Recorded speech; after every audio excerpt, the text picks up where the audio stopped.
మా student dress top lining cut చేసిందండి. తను పై టాప్ లైనింగ్ మీద ఎలా పెట్టి కట్ చేయాలో అర్థం కావట్లేదు. లోపల లైనింగ్ పెట్టి కట్ చేసింది. అది ఎలా కట్ చేయాలో చూపించు మేడం అంటే అది అడ్జస్ట్ చేస్తూ చూపిస్తున్నానండి. కానీ 3 days కల్లా టాప్ కటింగ్ చేసిందండి.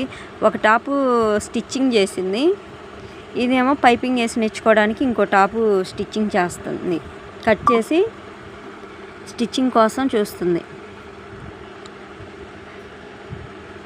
ఎలా కట్ చేసిందా అన్నీ కొలతలు చెక్ చేసి ఎలా కట్ చేయాలా అని చెప్తున్నానండి. అయితే తన్ని అన్ని మెజర్మెంట్ చూశాను. కట్ చేయమని తనకి కత్తిరి ఇచ్చానండి. ఈ టాపు మాత్రం ఇంటి దగ్గర కుట్టుకొని రమ్మన్నాను. ఒకటి నా దగ్గర కుట్టింది కాబట్టి. మీరు కూడా నా వీడియోస్ చూస్తుంటే మీకు కూడా చాలా బాగా క్లియర్గా అర్థమవుతుందండి.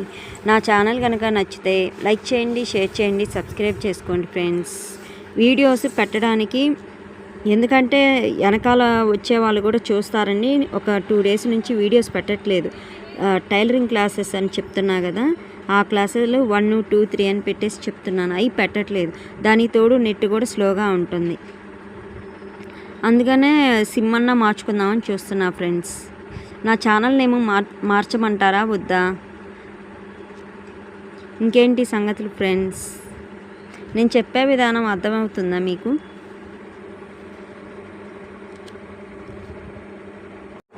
బ్లౌజులు అయిపోయినాయి. ఒక టాప్ కుట్టింది. ఈ టాప్ స్టిచ్చింగ్ చేసిన తర్వాత నెక్స్ట్ షార్ట్లో వీడియో అప్లోడ్ చేస్తాను. తను ఎలా కుట్టింది, ఎంతవరకు వచ్చిందా, నీట్గా కుట్టిందా లేదా అని మీకు ఫుల్ ఇన్ఫర్మేషన్ ఇస్తాను.